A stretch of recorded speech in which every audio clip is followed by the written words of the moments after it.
Hey guys, in this month's Historical Fiction 101, I'm going to be talking about The Terror, Troy, Fall of a City, and Trust.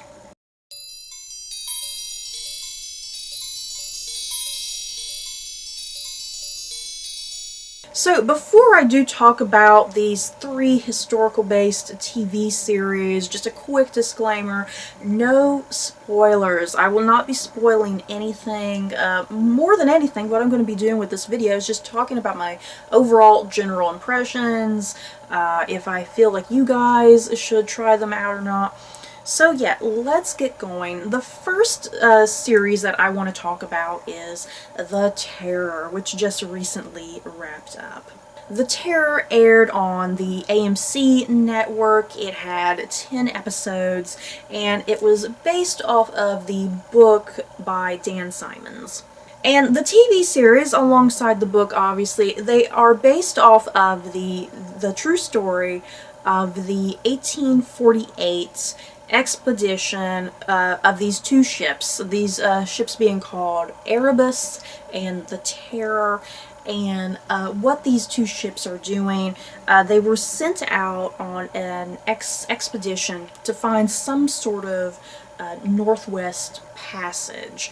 Across the Arctic, I think trying to get over to China, I think is what they said at some point. And wow, you guys, this series, talk about just horrific and chilling. So incredibly well done, so incredibly well acted and written and directed. And what you essentially get with the TV show The Terror, it's all about psychological horror in some ways. Like I said, it takes place in 1848 on these two ships, and what ends up happening, the two ships, because they're going through the Arctic and it's kind of just bad up there, you know, the environment and whatnot, their ships end up getting frozen in the Arctic with no means of getting out there. And I think by the time the season ends, they're pretty, and this is historically accurate as well, I believe, they're like trapped in the Arctic for 3 years with no means of communication for help and whatnot, and they just have themselves to get out of this. So yeah, it's all this huge psychological horror event that's occurring around them because they are trapped. They're trapped with themselves and with each other and the elements, you know, extreme cold, and it reaches a point that, yeah, they're kind of starving, and yeah, to add on top of the starvation, turns out their food is a little bad as well. There's like some lead poisoning going on with like the metal containers with their food and stuff. So it's all horrible, you guys. It's absolutely horrible. And yeah, the reason it's called The Terror, I suppose, yeah, is there something out there that's haunting them and hunting them? And that's kind of what the first half of the season is exploring in some ways. You know, is there something out there? Is it just all in their heads? Is it a genuine monster? Is it some sort of crazy polar bear? You know, you have all of these questions and theories in the first half of the season about, you know, what is it that's hunting them and what's freaking them all out. And like I said, psychological horror, you know, absolute psychological horror, which I think this show exceeded at quite brilliantly, because every single week you're just on the edge of your seat.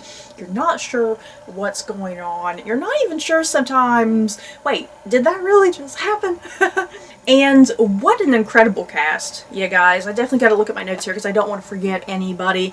This series, it has an all-British cast, tons of people. If you watch a lot of British television like I do, pretty much every single person in the cast is going to be recognizable from something, because I was like, hey, I recognize that guy, I recognize that guy. I recognized everybody, to be quite honest.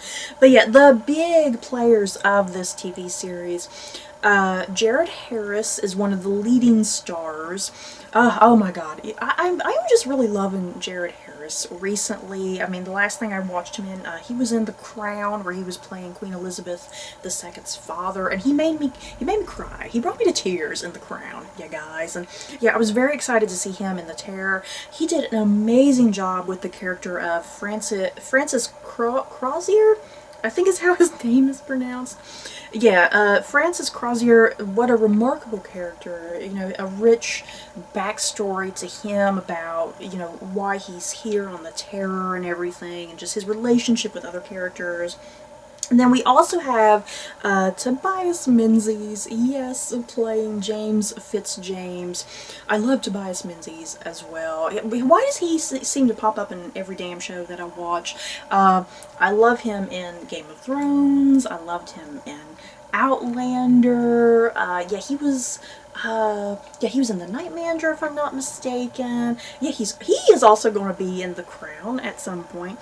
But yeah, Tobias Menzies, yeah, sometimes he can be a little typecast in certain types of roles, but I think this was a really different, kind of unique role for him as well, this type of character.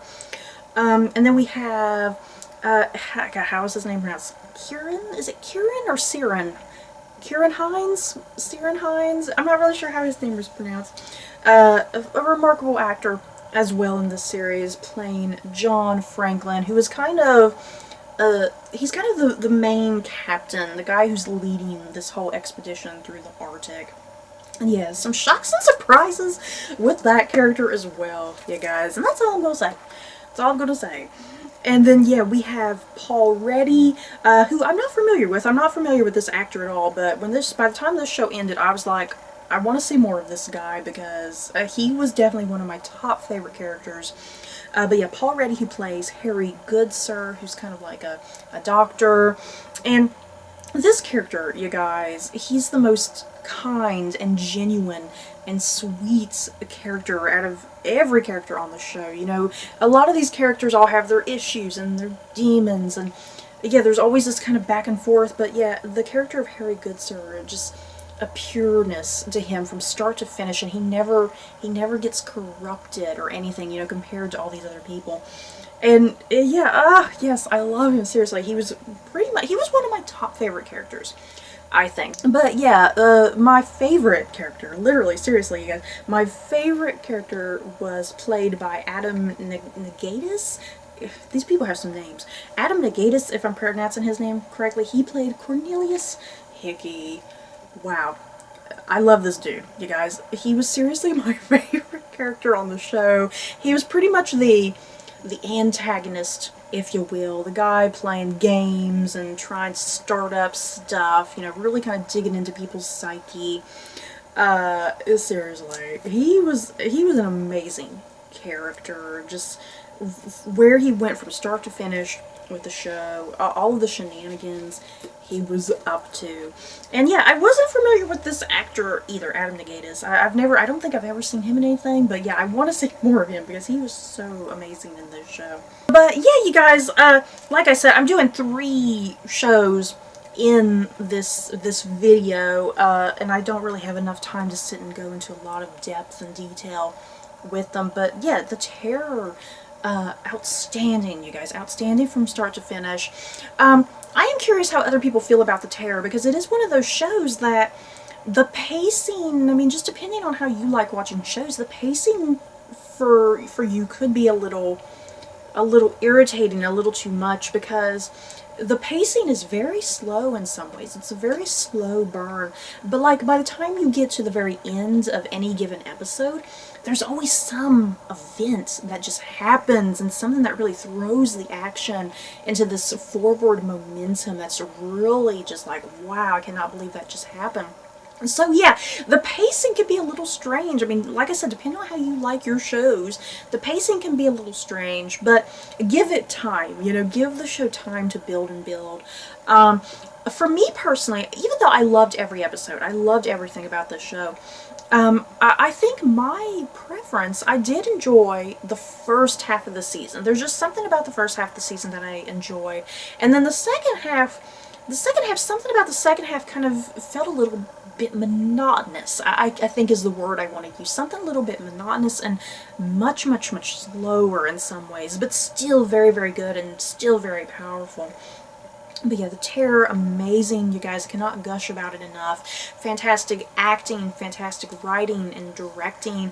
Amazing CG as well, I think. And that's kind of all I'll say about that. You know, I don't, like I said, I don't want to give any spoilers, but I think some truly amazing CG for a show like this.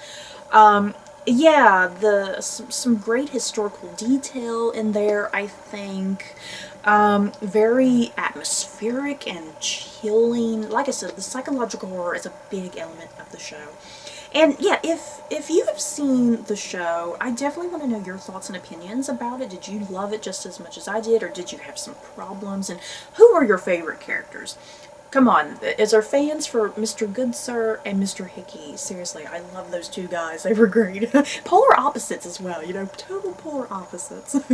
Next, I'm going to be talking about the BBC/Netflix series Troy: Fall of a City, which had 8 episodes, and it was following the Iliad by Homer. That whole thing, you know, the fall of Troy, the Trojan War, the Trojan Horse, Achilles, Paris, Hector, Helen of Troy. All of those people that I'm sure a lot of people are pretty familiar with as it is.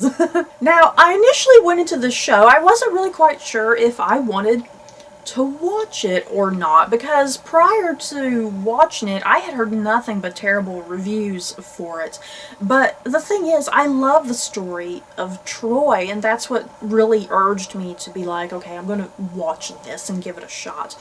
And you guys, I loved this show. I mean, it wasn't perfect. I think it definitely had some pacing problems and a few writing problems, I suppose, but none of that, you know, got on my nerves to the point that I was dismissive and I hated the show, you know what I mean?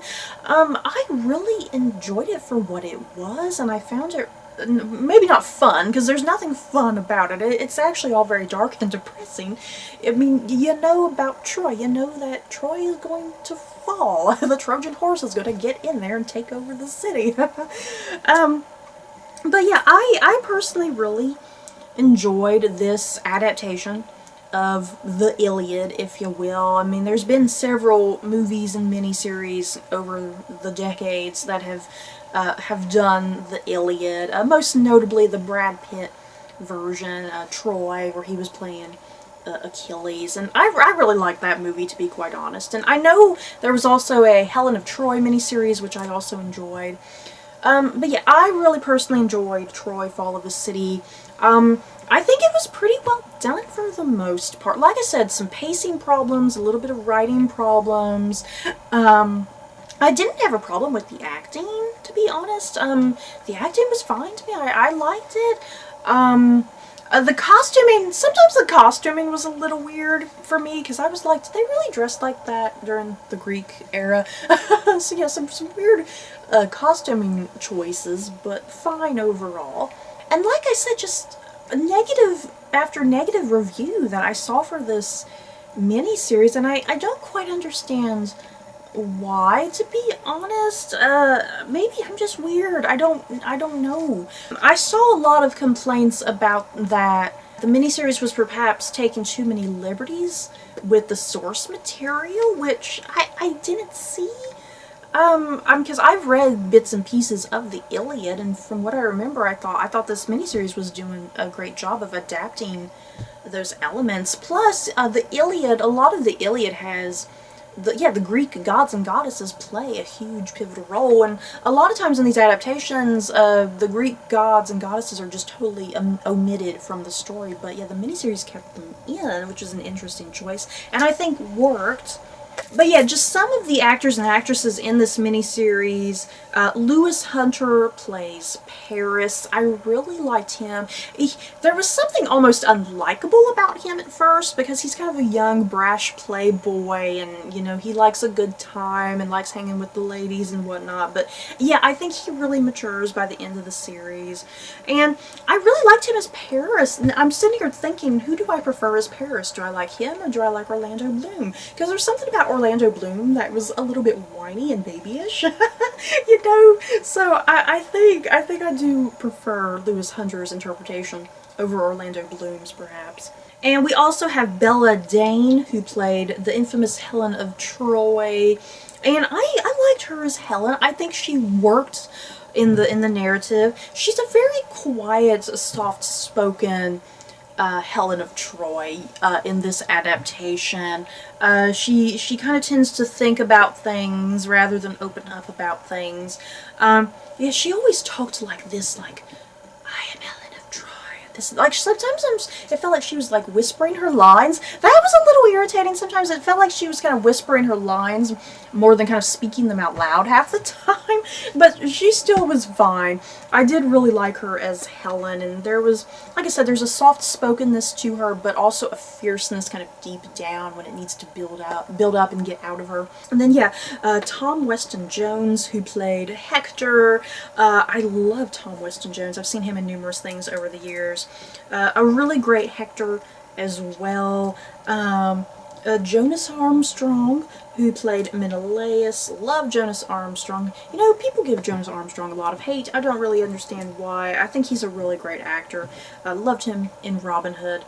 Yeah, Menelaus. Oh my god, definitely a menacing version of Menelaus, because you totally hate him. And then, let's see, there's David Gaese. I might be butchering his name. David Gaese, who plays Achilles. And this was a really unique casting choice. Usually, if I'm not mistaken, Achilles, whenever he's in adaptations, it's usually, you know, a white guy. This was actually a black guy playing Achilles, which was an interesting, unique choice. But yeah, I really liked this guy as Achilles. I've never seen him in anything else, but I really liked him. He was a pretty badass, I think. But yeah, also a heart and something kind of deeper there in him. And Joseph Mall playing Odysseus. That's the last guy I want to talk about here. Joseph Mall, love him as well. Uncle Benjen on Game of Thrones. I love that character that he plays on Game of Thrones. And yeah, he always just pops up in random things as well. Yeah, Odysseus is just one of my favorite classical Greek characters that pops up in mythology. And so yeah, that leads me to this. Troy, Fall of a City. It ends with the fall of Troy, obviously, as the title suggests. And is there the possibility of a miniseries with the Odyssey starring Joseph Mall? I would really love for that to happen, you guys. I found this version of Odysseus very compelling. In some ways, he's not very likable. Odysseus does some kind of horrific things throughout the series that's kind of really shocking, and yes, sometimes you don't really like him as a character, but it's like you do like him to some degree, you know, you do sympathize with him, you kind of understand why he's doing what he's doing. But yeah, I would really love for this creative team to take over Joseph Mall and say, hey, let's go do the Odyssey now. I think they could do a really fantastic adaptation of the Odyssey, because I know there's that adaptation from the 90s. There's that adaptation from the 90s that's really cheesy and corny, and yeah, the Odyssey needs an updated version, you know, a really rough and brutal graphic version. And yeah, please, because I love the Odyssey. The Odyssey is just one of my favorite pieces of classic literature. So, yeah, that's all I kind of want to say about Troy, Fall of a City. Overall, I enjoyed it. You know, I'm not even rating these things. If I had to rate everything, the Terror, I would probably definitely give a 10 out of 10. And then Troy, for me, it's like a 7 out of 10. It's not god-awful like all these other negative reviews would have you believe. I seriously don't understand the hate towards this miniseries. I think it was well done for what it was, and and took some creative liberties when it needed to, and yeah, I really liked the characters in some ways, and I liked the actor choices. And yeah, like I said, some pacing and some writing problems, but I got over it at the end of the day. And I think they had a pretty good budget as well. The CG, whenever there was need for CG, that looked fine. The cinematography looked really fantastic. It look like you were in, you know, ancient Greece and everything. And the final show that I want to talk about here in this historical TV wrap-up, if that's what I'm calling this video, is Trust, which aired on the FX network and had 10 episodes.